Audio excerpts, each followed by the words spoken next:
11th standard 11वीं कक्षा। नमस्ते छात्रों, आज हमें 11वीं यानी 11th स्टैंडर्ड के लिए नया पाठ चलाने वाले हैं। आज पाठ के तरफ से हमें देखने वाले हैं कविता में शीर्षक होता है हिमालय। हिमालय मतलब क्या है? हिमालय पर्वत, द हिमालयास। इनके ऑथर होते हैं श्री रामधारी सिंह दिनकर।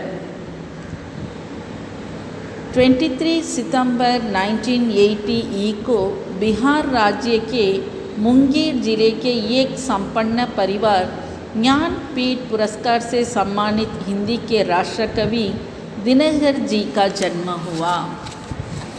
इनके पिता का नाम श्री रवि सिंह तथा माता का नाम श्रीमती मनरूपा देवी था। बीए तक की डिग्री प्राप्त करने के बाद आप कुछ समय प्रधान अध्यापक के पद के कार्य कर रहे थे। 1952 ईस्वी में राज्यसभा के सदस्य बने तो 1964 में भागलपुर विश्वविद्यालय के कुलपति बने। 1962 में भागलपुर विश्वविद्यालय ने आपको डी लिट की उपाधि दी। इससे पूर्व सन 1959 में हिंदी साहित्य में आपकी देन के लिए आपको पद्म भूषण की उपाधि से सम्मानित किया गया। संस्कृति के 4 अध्याय नामक पुस्तक पर आपको साहित्य अकादमी पुरस्कार और उर्वशी पर भारतीय ज्ञानपीठ पुरस्कार मिला। 24 अप्रैल 1974 को आपका स्वर्गवास हो गया। इनके पद्य रचनाएँ रेणुका, हुंकार, रश्मिरती, नील कुसुम, कुरुक्षेत्र आदि। गद्य रचनाएँ शुद्ध कविता की खोज, साहित्योन्मुखी, दिनकर की डायरी आदि। चलो अब हमें कविता का ओर देखेंगे। कविता का शीर्षक होता है हिमालय। ऑथर होते हैं श्री रामधारी सिंह दिनकर। हिमालय मतलब क्या है? द हिमालयास। हिमालय पहाड़ के बारे में कवि ने अच्छा से कविता रचे हैं। चलो अब हमें कविता को देखेंगे। मेरे नगपति मेरे विशाल, साकार दिव्य गौरव विराट, पौरुष के पूंजीपुज्ज्वाल, मेरे जननी के हिम किरीट, मेरे भारत के दिव्य बाल, मेरे नगपति मेरे विशाल।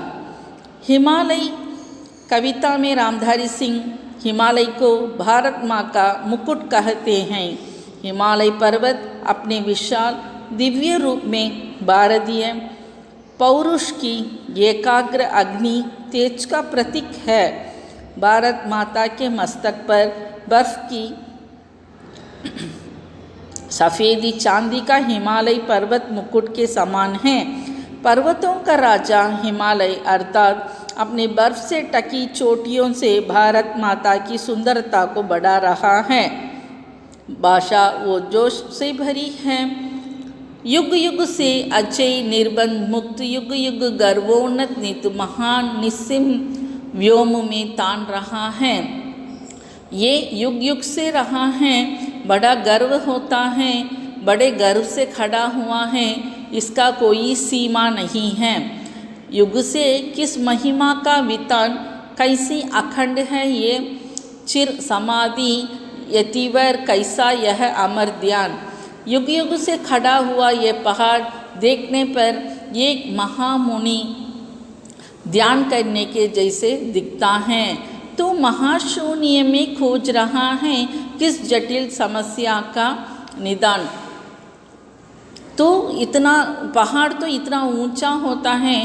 कवि पूछते हैं कि आसमान में क्या कर रहा है, किसे ढूंढ रहा है, क्या प्रॉब्लम होता है, वो कितना बड़ा कठिन होता है, वो जटिल समस्या का समाधान कैसे करने वाला है, उलझन का कैसा विषम जाल, मेरे नगपति मेरे विशाल। वो मौन तपस्या लीन यति, पल भर हो तेरा दुर्गोन्मेष, रे ज्वालाओं से दखत विकल है तड़प रहा पद पर स्वदेश सुख सिंधु पंचनत ब्रह्मपुत्र गंगा यमुना की अमीय धार। वो मौन तपस्या लीन यति, देखने में पहाड़ कैसा दिखता है, ये श्रेष्ठ मुनि तपस्या करने के जैसा है। पल भर हो तेरा दुर्गोन्मेष, ये ऐसा दिखता है कि पल पर से भी ये आंख खोलकर देखता है। ज्वालाओं से दग्ध विकल तड़प रहा पद पर स्वदेश, स्वदेश हमें पाने के लिए हमें जैसा तड़प रहे थे, जैसा हमें अंग्रेज़ों से लड़ रहे थे, वैसा ही ये इतना निडर स्थिर से खड़ा हुआ है अपना स्वदेश को प्राप्त करने के लिए। सुख सिंधु पंचनद ब्रह्मपुत्र गंगा यमुना की अमीय धार, पहाड़ से पर्वत हिमालय के पहाड़ से ही बहुत सारे नदियाँ बहती है, वहाँ से ही उनका शुरुआत होता है। जैसा सिंधु नदी, पंचनद मतलब 5 प्रकार के नदी होते हैं, ब्रह्मपुत्र, गंगा और यमुना। जिस पुण्य भूमि की ओर बही तेरी विगलित करुणा उतार, जिसके पैरों पर खड़ा क्रांत सीमापति तूने की पुकार, पद दलित इसे करना पीछे पहले ले मेरा सिर उतार। जिस पुण्य भूमि की ओर, हमारे भारत को पुण्य भूमि कहते हैं क्योंकि हिमालय से ही जो हिम होता है वहीं से हिम पिघल कर सारा भारत से नदी के रूप में बहते हैं। नदी प्रवाह से लेकर सारा भारत को सुसंपन्न करता है। जिसके पैरों पर खड़ा क्रांत सीमापति, सीमा ही नहीं होता है, पहले नगपति कहते हैं, अब सीमापति कहते हैं। तूने की पुकार पद दलित इसे करना पीछे पहले ले मेरा सिर उतार। इसे पद दलित करते हैं और इसके पीछा करना बहुत अच्छा होता है। कवि कहते हैं कि पहले ले मेरा सिर उतार। उस पुण्य भूमि पर आज तपी रे आन पड़ा संकट कराल, व्याकुल तेरे सुत तड़प रहे ढंस रहे चतुर्दिक विविध व्याल, मेरे नगपति मेरे विशाल। उस पुण्य भूमि का मतलब हमारा भारत को कहा गया है। हमारा भारत आज तपस्वी के जैसा दिख रहा है। रे आन पड़ा संकट कराल, भारत को संकट कैसा आया था, किस रूप में आया था। व्याकुल तेरे सुत तड़प रहे हैं, व्याकुल से है, संकट आने से व्याकुलता से रहे, धस रहे हैं चतुर्दिक विविध व्याल। ढंसना मतलब शाम को कहते हैं 4 दिशाओं में भी, चतुर्दिक का मतलब 4 दिशाओं में भी विविध प्रकार के, विविध मतलब विभिन्न प्रकार के व्याल शाम पे ढंस रहे हैं। मेरे नगपति मेरे विशाल। कितनी मणियाँ लुट गई मिटा कितना मेरा वैभव अशेष, तू ध्यान मग्न ही रहा इधर वीरान हुआ प्यारा स्वदेश। कितनी मणियाँ लुट गई है, यहाँ पर चतुर्दिक के विविध व्याल ये कहते हैं कि क्योंकि ये हमारे भारत को 4 दिशाओं से क्या हुआ था, क्या व्याकुलता आई थी, क्या कष्ट आया था और 4 दिक से क्या घेरे गया था। इससे कितनी मणियाँ लुट गई हैं, मिटा कितना मेरा वैभव अशेष। मेरा जो वैभव होता है, मेरा वो सुंदरता होता है, वह सब लूटा गया। कितना मेरा वैभव अशेष। लेकिन इतना अघोर चलने पर भी आपने ध्यान मग्न ही रहा, इधर वीरान हुआ प्यारा स्वदेश। हमारा देश भारत क्या हो गया, शून्य हो गया है, वीरान हो गया है। बाहर से आए वो लोगों से हड़प गया है और हमें व्याकुलता से रहते हैं। ले अंगड़ाई उठ हिले धरा कर निच विराट स्वर में निनाद, तू शैल राट हुंकार भरे फट जाए कुहा भागे प्रमाद, तू मौन त्याग कर सिंहनाद।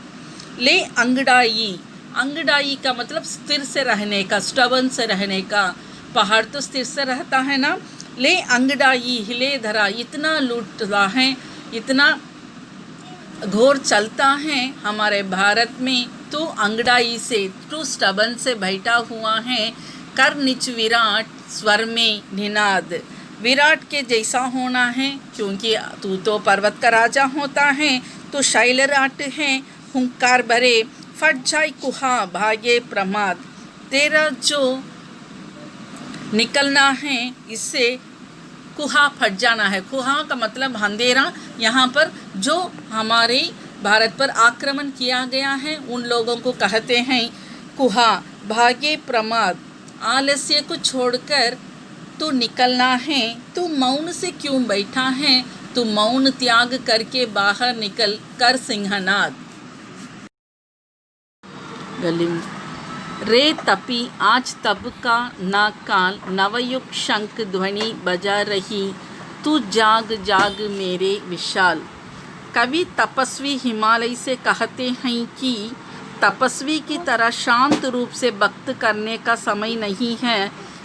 वे उनसे त्याग करके सिंहनाद करने के लिए कहते हैं। नवयुग की शंख ध्वनि जाग उठा रही। अब हमें कविता का सारांश देखेंगे। कविता का शीर्षक होता है हिमालय। आतर होते हैं रामधारी सिंह दिनकर। हिमालय कविता में दिनकर जी हिमालय पर्वत की महिमा का गुणगान कर रहे हैं। वे पर्वतों के राजा, सफ़ेद बर्फ से टके हिमालय कर भारत माता के माथे पर सुशोभित मुकुट कहते हैं। कवि ने हिमालय भारतीय पौरुष की एकाग्र आग अर्थात ओज का प्रतीक माना है। सदियों अजय खड़ा हिमालय माननीय बंधनों से मुक्त रहा है।